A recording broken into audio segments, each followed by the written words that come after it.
And she's going to do some work on the grip. But already she'll be knowing in this format, a race to the best aggregate score over two games. This match could already be beyond her, especially if Paul doubles up here, and he does. And Paul doing the sensible thing, really twisting the knife. Well, he is, and if he strikes out, he's going to be 60 plus pins ahead after one game, and you don't very often see anybody come back from that, especially when they're in trouble and under pressure, as Lisa is. As I say, Paul is turning the screw, showing all his professional capabilities that he's honed out on the European Tour over the last few years. Yes, he's not England's number one, he's Europe's number one, Paul Moore. Yeah, he plays more tournaments in Europe and consequently picks up more ranking points there than he does on the home front. And that's hitting them thin, making them spin, making 3 strikes in a row. Yeah, he's going to give himself quite a margin here, Paul Moore. Yes, this really is a great shot. Just a fraction of light on the headpin, but the ball's driving in. Hits them thin, makes them spin. Well, he had a scowl in practice, and he had an even bigger scowl when he left the first frame open. But then he made a little adjustment. Apart from that shot, has been pretty much in the pocket ever since. And I wonder if he was experimenting with that last ball there anyway. It gives him 214. Virtually unassailable from there. 68 pins the lead for Paul Moore. He is going to have to collapse spectacularly in the second leg if Lisa Del Rosario is to have any chance of getting back into this match, and you wouldn't bet on that happening. Paul Moore in control at the halfway point.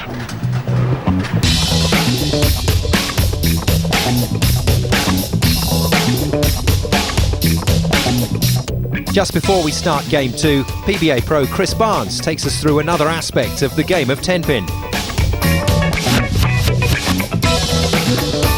The top players all carry many different bowling balls with them, and there's a very good reason. Inside each one of these bowling balls is a weight block that creates flare. Flare creates hook. This pin position tells you where that weight block is positioned inside the ball. The closer this pin is to the track, the less that ball flares, and therefore the straighter it goes. Of these 3, this is the straightest of the balls for me. With the pin being below the fingers, it contracts the flares, as well as the fact that it's closer to my track, so it is the straightest of the 3. With this pin being above my fingers, it will make the ball flare a little bit more, and it's further away from my track, which will also make it hook more than the first ball.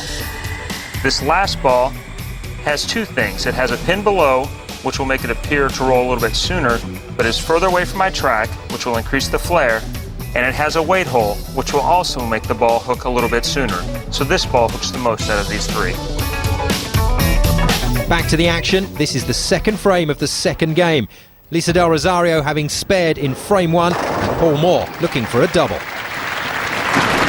Another great shot, and he's almost in cruise control, isn't he? Well, he's not going to be welcome in Manila, Paul Moore, the way he's beating up poor old Lisa Del Rosario at the moment. But you can't blame Paul. He's just going out there and doing his job. Yeah, no, he's playing the lane. And he's got it beaten by the look of it. And fortunate enough to go through the 200 barrier first game and a double to start with Game 2. Now, can Lisa just get a good pocket hit? Yes, she can. Well, is it too late? He probably needs about another 6 or 7 of those in a row. But it certainly was a better shot, and it carried all 10 pins. Can you believe that, she's saying to her sister? Yeah, not looking so happy, I'm afraid. Well, there comes a point, isn't there, when you know the match is over, and Lisa's been around to know that, you know, Paul's going to have to gift this one away for her to win it. But you want to go out with a bit of pride as well. This match play is not easy, and it's only 2 games, and it's the overall pinfall. And if you meet Paul Moore, who's the European #1 player, on form... There wasn't a lot wrong with that, was there? Very unfortunate not to kick out that 10. Yeah, very interesting this, and we'll have to watch this in future matches. And indeed, Paul Moore will meet Wim van der Veen in the next round, so the 2 lefties will be dueling with each other. Both of those left-handers have had problems with single pins. Yeah, Wim's checking out his opponent. It'll be very interesting. 2 left-handers. They're not used to bowling with anybody else messing up their lane, their line. think that's a very valid point, yes. They will be both playing the left-hand side of the lane, and we'll see what damage they can do to one another. Well, Lisa doesn't have any kind of the backlift that Paul has, but other than that, let's compare the two styles. Well, we're looking for steadiness at the line. They both have that. Great follow-through from Lisa. Down on that deep knee bend, Paul comes up. Both classic styles. Can Lisa find a double? Yes, better shot as well now. If she can just keep that line for the rest of the match, and Paul does have a stumble, who knows? It's a tall order, but at least it's a double, something to build on. Yeah, looks a little bit more happy there. Just a little smile, a knowing smile. It's her first double of the match, and unfortunately it may have come too late. She may be sorting this lane out, but she's only got 7 frames to go, unfortunately.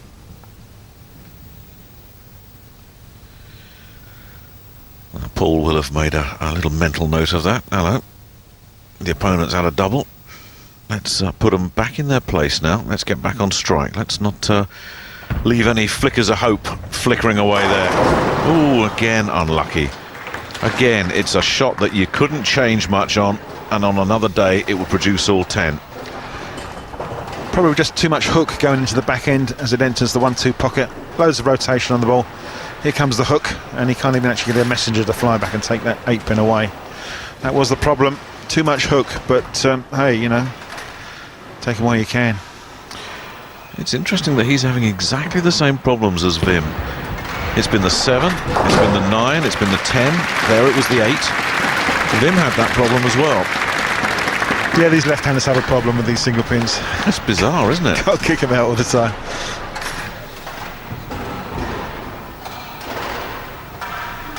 But still comfortably ahead. 50 pins, something like that. Oh, plus. Could have easily been 4 strikes in a row there on that scorecard, and Paul knows it. But the odd thing is, let's say Lisa gets a strike here. Paul leaves a split. It could get close again. But Lisa's got to keep finding strikes in there like swimwear. Look at this. Oh, this is outrageous. 3 strikes in the goal in a row from the girl from Quezon City in Manila. Well, she got herself lined up. Oh, there's a bit of homeland support there. A smile.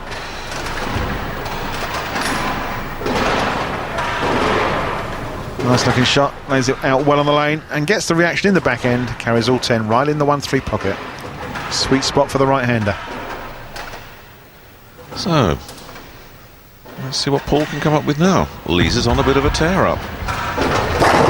So Paul comes out with that spoil sport. Well, as I mentioned at the start of this game, Paul is basically going to just keep the ball on the lane, keep the ball in the 1-2 pocket. He's going to carry 9s and 10s, and that's going to be enough. Lisa, on the other hand, well, we talked about 6, 7, or possibly even 8 strikes in a row to catch back. I can't see Paul do anything wrong, and that's another great shot. 46 pins is the deficit. That'll jump if Lisa doesn't strike here. That's how comfortable Paul is at the moment. Lisa is in must-strike territory pretty much till the end of the match now. Ooh, no, just out of the pocket and left herself the baby split, and I think that's the obituary notice for Lisa Del Rosario.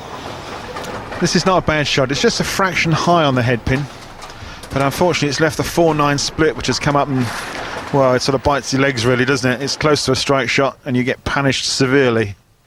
It's a makeable spare, but she needs a great deal of accuracy, and she doesn't need the spare. She really wanted the strike to go 4 in a row. With every danger of